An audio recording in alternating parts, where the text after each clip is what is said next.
All right, great. Thank you so much for the invite to Peter and the DH Lab. I'm here on behalf of Melissa Grave and Arthur Bellinger, who are at the Medical Heritage Library and the Cushing Whitney Medical Library here at Yale. And I'm going to talk about a project, or part of a project I helped out with this past summer, and that's been kind of humming away on our workstation through the fall and the winter. So my title is Mining the Medical Heritage Library, Notes Towards a Lightweight, Open Machine Vision Solution. And here's a quick agenda. I want to talk about what the MHL is, and then the task that I was mainly working on, which was eliminating false positive or junk non-illustrations that MHL was trying to upload to their Flickr account in their quest to upload centuries of medical illustrations. Talk about the solution that I helped come up with, how it uses deep learning techniques, some results, and then some next steps on what I've been currently working on with frameworks for sort of collaborative annotation and forward annotation of images. I want to talk a lot about the importance of using training data in a reproducible and transparent way. So I've liked that a lot of the talks have talked about their sort of motivating challenges, so I thought I'd want to do that as well. The preliminary work of data collection, especially when you're thinking about small organizations or individual researchers, is very hard. It's sort of thankless. It doesn't seem to connect to scholarship or to be professionally legible in many cases. And this is especially true when the data you're trying to get, you have to download over a network. For instance, in our case, it existed on Internet Archive, and you don't already have it lying around. And then you'll do some training, and the model you'll create, you might save for a while or put on a model zoo, as they're called. But the data you actually use to train that model is often forgotten or thrown out once you've hit an arbitrary accuracy goal, or more often when you're just left that project behind. So I want to think about machine vision solutions for small organizations and individual researchers, for instance, PhD students like myself. What can you do if you need to move fast and you don't have a bunch of institutional funding and you want to maybe even hack something together with one collaborator by yourself over the course of a few weeks using one of these public digital libraries or resources like the Internet Archive? Now, there's a lot of tutorials and models and frameworks out there, more than ever, driven by entrepreneurial forces and industry, and the kind of payment tiering for all this is still emerging, so I'll try to share some notes on what I found worked for me. And then, okay, what's the data? We've seen a lot of awesome natural science data. Well, the data I was working with MHL, was books, which are very messy, even more so than newspapers and periodicals. But they're also incredibly structured and very semantically rich and predictable in certain ways that we can take advantage of. And so then a thought about book data is whether it's better to curate sets of books and have very rich annotations and structure for them, or to make tools that work with the existing major digital libraries like Internet Archive, HathiTrust, and so forth. And then in this area of extracting and surfacing historical illustrations, how to find people that are also interested in this, or may become interested when they find that this archive may pertain to their own work. Okay, so what is the Medical Heritage Library? Well, it was founded in 2010, and it's a consortium of different medical libraries and special collections center, among them Yale, Harvard, National Library of Medicine, institutions like the Wellcome in London and in France, and it spans basically the 16th century to the present. And it's a digital consortium, so it has an org chart, but it mainly exists on Internet Archive as a collection. So here it is, and there's almost 300,000 volumes now. All of them have been digitized by the various partner libraries and scanned and put on Internet Archive, where anyone can download them as PDFs, or using Internet Archive's APIs, they can download them in bulk if they have enough time and enough space. So MHL has a few tools. One of them, the Countway Library at Harvard, has developed a nice full text searching tool that gives you a bit more capability than Internet Archive itself has. But what MHL approached me about was their Flickr project. They are extracting these illustrations from these historical medical treatises, pamphlets, medical journals, and posting them so that the public can view them on Flickr. Whether or not this is the best place to do it, that's sort of beside the point. One of the points of this presentation is if you're given a task like this, how can you best use what's out there to make it work? So MHL's Flickr account's one of them with all this noisy junk that I'll show you. So these are all images that in the pipeline they were using were deemed to be illustrations or to have pictorial content. These are probably from 19th century books. As you can see, a lot of tabular data, a lot of textual data was incorrectly getting picked up as an illustration. And I should just hint, a lot of this workflow comes from leveraging the OCR, or optical character recognition data. So when all these books are scanned and the text is attempted to be scanned, that generates some estimates, pretty noisy, of where there might be pictorial regions. So part of the use of deep learning for this project was to pop on a few classifiers at the end of that pipeline to eliminate these false positive or junk images. And MHL was actually employing student workers to go through on Flickr and delete these manually, which was very inefficient. This is the paradigmatic case for sort of automation through machine learning, is eliminating these highly redundant, non-enriching tasks. Here's some more of that junk. So you see they do pick up some of the good stuff, but it's more a false positive problem. They're getting a lot of junk. And so then by the time I was able to add some filtering to it, we have much nicer results. And at the end, if we have time, I can scroll through a little bit of MHL's Flickr feeds. All the remarks that have been made today about ethics and privacy apply incredibly, more so even to this archive, because you have a lot of, the archive is defined as sort of by the bodies of the deceased, and so questions of privacy and ethics definitely come up.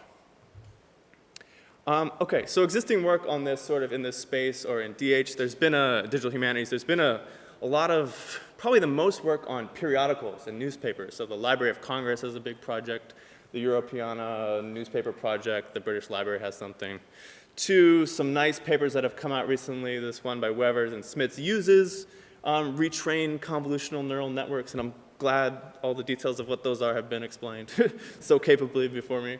And what these sort of teams have arrived at is some basic clustering or finding of visual similarities or regularities. So Wevers and Smits, working in a Dutch archive, found kind of all the things in the newspaper that were recurrent, like the chess puzzles or the weather patterns with these clocks. And Paul Fife led a team kind of finding the kind of incredible whiteness, as they called it, of the 19th century newspaper archive in the way it did its sort of portraits. But there are problems with this when you're working on historical books or periodicals, as has been already shown before. The standard object recognition engines are pretty bad, or they don't give you what you want because they're not attuned to the materiality of the book as a form and the different codes and conventions of pictorial representation within history, within a particular print format. So here's some of the MHL data thrown just yesterday into Google, and you get all these sort of valence and emotional scores. Yeah, headwear, there are certainly heads, but this doesn't capture anything about like the really awesome, I have some more examples from this text, which is on x-rays and stereoscopy. So, but clearly this sort of off-the-shelf solution is not going to cut it. You need to do a bit of retraining in the domain. Google also fails when you have text and image, which is a sort of the dominant word-image relation with these inline images in the text. Within medical history, Gray's Anatomy, actually, in the 1830s and 40s, is one of the places where you start to see a shift from full-page, like plate illustrations, copper plate engravings, things like that, to having smaller images integrated into the text, often made with wood engravings. So another problem with projects in this DH or cultural analytics space is that they often use data that's already been annotated, which again doesn't really generalize to the experience of that individual researcher or that small group that needs to move fast and maybe doesn't have that many resources, whether of computing power or money.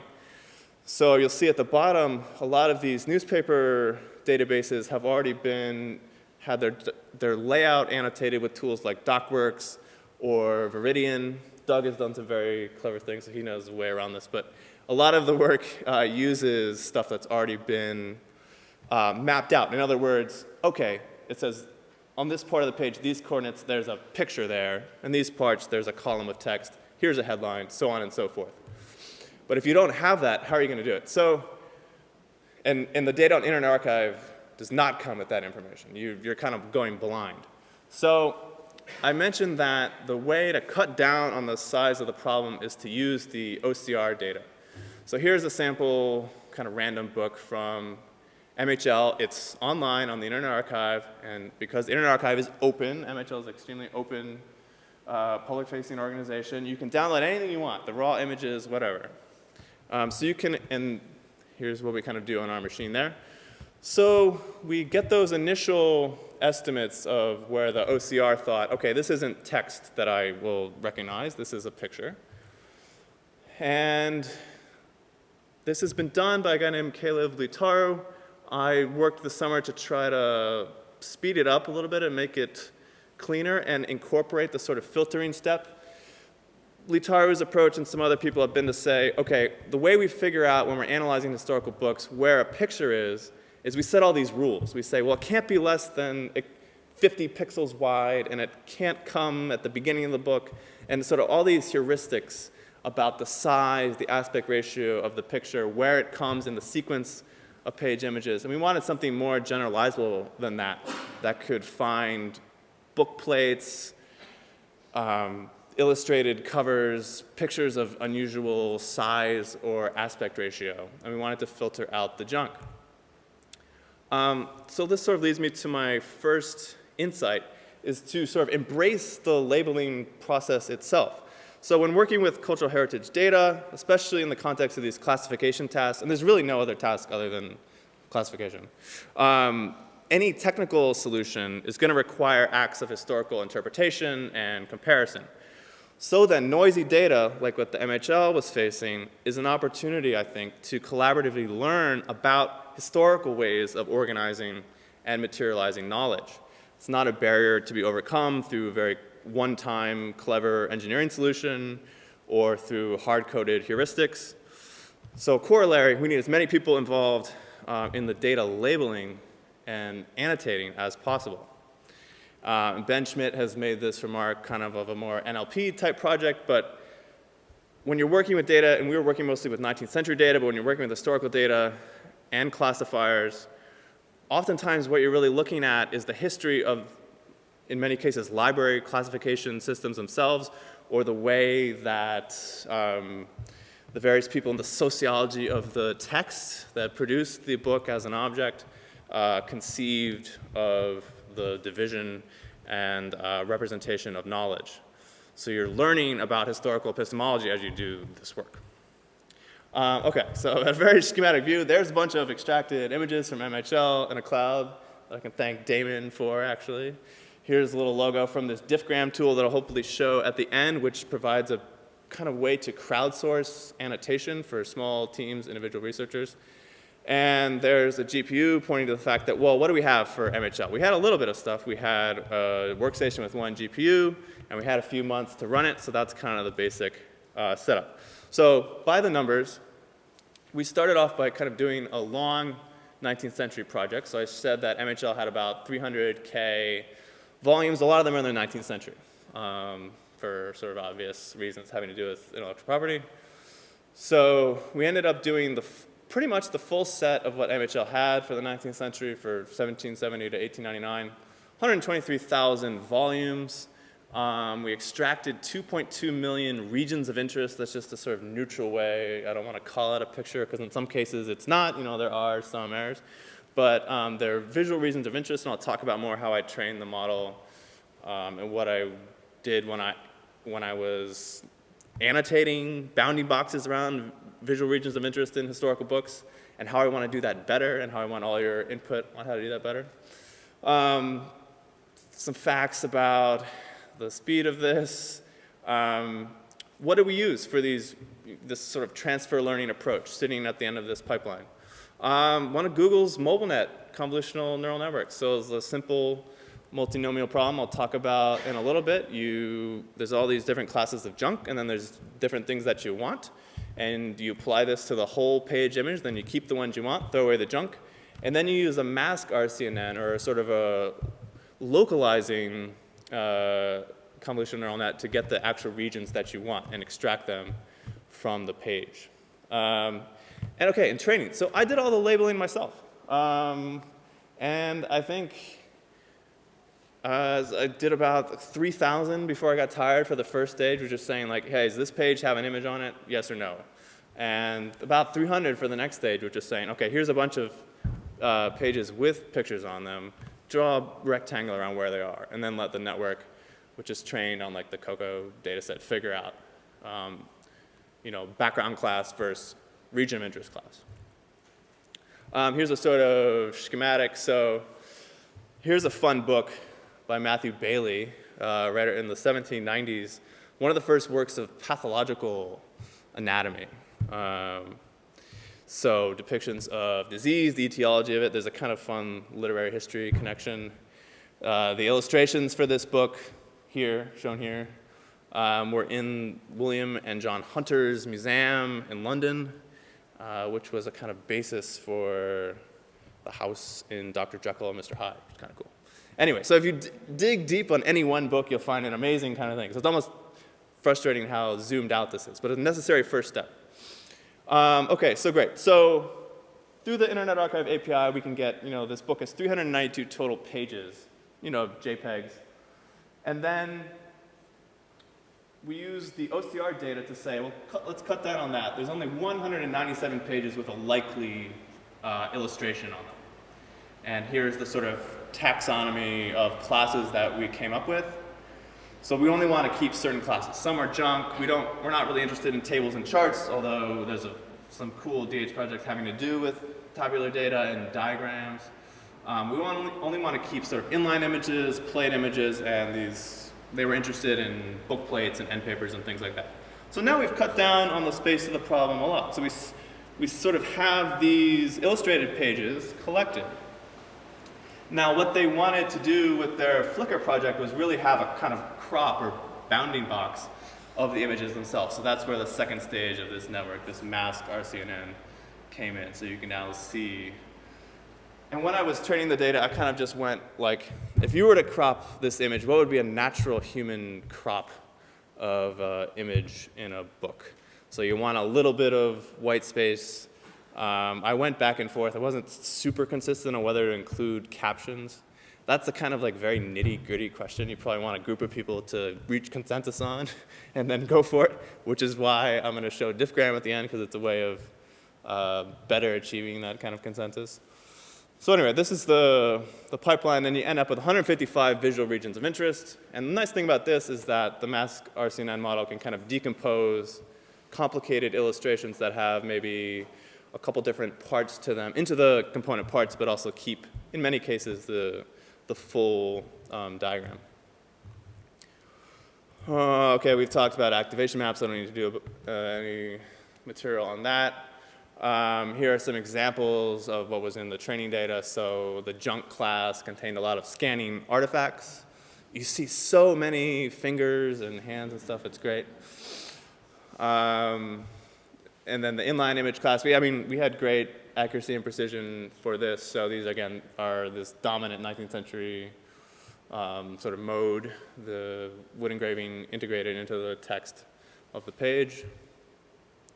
And I'll present a sort of numbing number of figures here. But this is just to show that, even a simple problem could require a bunch of different classes. And the key point is that you learn while doing the analysis. Like, we got some things for free doing this project. We now have a model that could predict, oh, that's a page of poetry, or that's a page of text. Here's some stuff from the localization part of the pipeline. The sort of loss, or what you're aiming at, is a high IOU score, which is intersection over union. So the brown there is the union of the prediction and the ground truth label, and so forth. Here's the tool I did it in. Importantly, this tool just runs on your desktop. So I'm interested in showing Diffgram in the time I have remaining. Here's some results. And it's a more collaborative tool. Well, what could we show? You can't really show anything about visual themes or specific objects at this scale. We have millions of images. I know the lab has been working on putting them into Pixplot. But you can show stuff about the format of a book at scale over a whole century for all of sort of medical publishing in the West, almost. So you find that books become way more illustrated. So on average, a book would have illustrations on about 1% of its pages at the beginning of the century. By the end, it's about 6%. And what's driving that? Well, the blue and the red lines are very closely tied, and the increase is all coming from these inline illustrations. So publishers are figuring out how to integrate illustration into the page. The expensive engraved plates stay the same.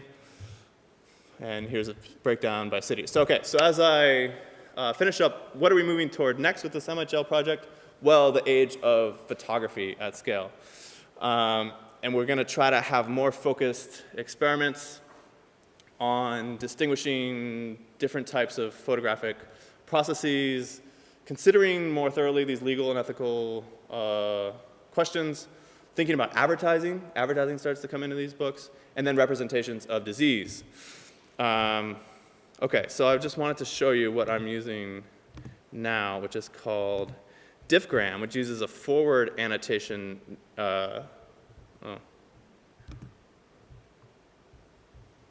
Oh yeah, good. This is just a picture from Diffgram, which is good. So, okay, so Diffgram allows you to collaboratively label, and you can get some nice hierarchical labeling. So we're interested in this unit of the figure. So that includes the caption, that includes the whole thing. But a lot of books in the first decades of the 19th century have stereoscopic views. So you have the left view and the right view, and you use a viewer. So that in itself is a very interesting category. So I label the two as a pair, as a stereoscopic pair. And then I also label each of these as an extra. So, and that's the kind of collaborative, sort of nested hierarchical labeling that you can only do with one of these new frameworks. The cool thing about Diffgram is that as you label, it starts to propose better labels for you. So I'm interested in what's out there in this space, and I'd love to talk after this. But thank you so much for your time.